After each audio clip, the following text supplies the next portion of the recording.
4 राज्यों में चुनावी परिणाम के बाद आरोप प्रत्यारोप और वाद विवाद का सिलसिला लगातार जारी है। राजद के वरिष्ठ नेता और राज्यसभा सांसद मनोज झा ने कहा है कि 4 राज्यों में जो चुनावी परिणाम आए हैं उसका राष्ट्रीय मुद्दे से कोई सरोकार नहीं है। वो क्षेत्रीय मुद्दों पर चुनाव हुआ है और इस हार की समीक्षा कर हम इससे सबक लेंगे और आगे बढ़ेंगे। तेलंगाना कौन जीता? कांग्रेस जीती। राजस्थान में 5 साल पे बदलाव। एकमात्र परिणाम जिस पर इंडिया अलायंस को सोचने की विश्लेषण की जरूरत है वो है मध्य प्रदेश। बाकी हर राज्य में, और मैं तो मुबारकबाद दूंगा कि अगर प्री मैच्योर सेलिब्रेशन करना चाहते हैं, ये क्षेत्रीय सरोकारों पर लड़ा गया चुनाव था।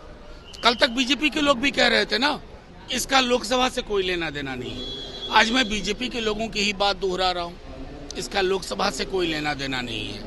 लोकसभा के चुनाव विशुद्ध राष्ट्रीय मुद्दों पर, रोजगार पे, नौकरी पे, सिंचाई पे, दवाई पे और थाली की साइज पे लड़े जाएंगे।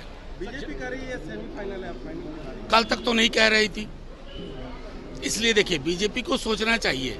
अगर आप कल सेमीफाइनल कहे होते तो मैं मान लेता। कल तक आप कह रहे थे कि कोई मतलब नहीं है इसका चुनाव से। तो मैं समझता हूँ हर चुनाव, कर्नाटक बीजेपी हार गई, उनके लिए सबक था। हम हार गए, हमारे लिए सबक है। अब इस सबक के आधार पर हम कैसे आगे बढ़ते हैं ये महत्वपूर्ण है। लेकिन 2024 का चुनाव राष्ट्रीय मुद्दों पर एक सेल्फ सेंटर्ड पॉलिटिशियन के खिलाफ लड़ा जाएगा। बिहार बीजेपी के प्रदेश अध्यक्ष ने कहा है कि कहने के हार के डर से इन लोगों ने 6 तारीख को दिल्ली में इंडिया गठबंधन की बैठक रखी। अब जेल जाने से डर रहे इंडिया गठबंधन के नेता। जेल तो इसका मतलब जेल भेजने की पूरी नीति तय होती है। आप मुकदमे से जेल नहीं जाते हैं, बीजेपी के मंशा के आधार पर जेल जाते हैं। अगर तानाशाही हुकूमत के पक्ष में सम्राट जी ताली बजा रहे हैं तो ये बीजेपी है। किस दिन आपको यूज एंड थ्रो करके फेंक देगी आपको नहीं पता।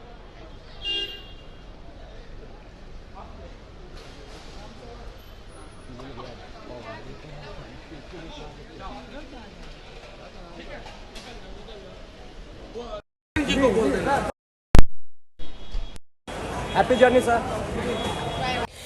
उन्होंने कहा कि लेकिन जो भाजपा पहले कह रही थी कि 4 राज्यों में हो रहे चुनाव का मतलब आगामी लोकसभा चुनाव से नहीं है, लेकिन अब भाजपा कह रही है कि यह सेमीफाइनल है और 2024 का लोकसभा चुनाव फाइनल होगा, तो उनका यह गलत दलील है। हम सब यही मानते हैं कि लोकसभा का चुनाव राष्ट्रीय मुद्दे पर होगा और आगामी चुनाव में केवल एक ही व्यक्ति सेल्फ सेंटर्ड के खिलाफ चुनाव होगा। उन्होंने इशारों में प्रधानमंत्री नरेंद्र मोदी पर निशाना साधते हुए ये बातें कहीं।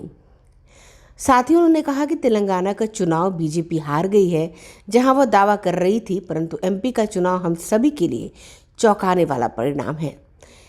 इस पर हम लोग गौर कर रहे हैं, लेकिन हम लोग इस हार से सबक लेकर आगे की रणनीति बनाएंगे। ब्यूरो रिपोर्ट, आंखें न्यूज़ 24। अगर आप भी अपने दुकान, प्रतिष्ठान, school, college, coaching centre, restaurant, cafe का विज्ञापन देना चाहते हैं, वो भी किफ़ायती दर पर, तो आंखें न्यूज़ 24 लेकर आया है आपके लिए एक सुनहरा मौका। आंखें न्यूज़ 24 न्यूज़ पोर्टल की दुनिया में बिहार का सबसे उभरता हुआ चैनल, जहां बिहार झारखंड से जुड़े तमाम बड़ी खबरें देखने को मिलती है। तो देर किस बात की, आज भी जुड़े आंखें न्यूज़ 24 के साथ। संपर्क करें हमारे व्हाट्सएप नंबर 8935876430 पर। क्या आप पत्रकारिता के क्षेत्र में अपना कैरियर बनाना चाहते हैं? तो आज ही royal Ashoka institute of mass communication and journalism में अपनी जगह सुनिश्चित करें। आर्यभट्ट ज्ञान विश्वविद्यालय पटना से मान्यता प्राप्त 100% प्लेसमेंट के साथ royal Ashoka institute of mass communication and journalism नामांकन जारी है। हमारा पता है DS/16 गायत्री मंदिर के समीप, कंकड़ बाग, पटना 8,20,000। आप हमें संपर्क भी कर सकते हैं। हमारा मोबाइल नंबर है 9955456126।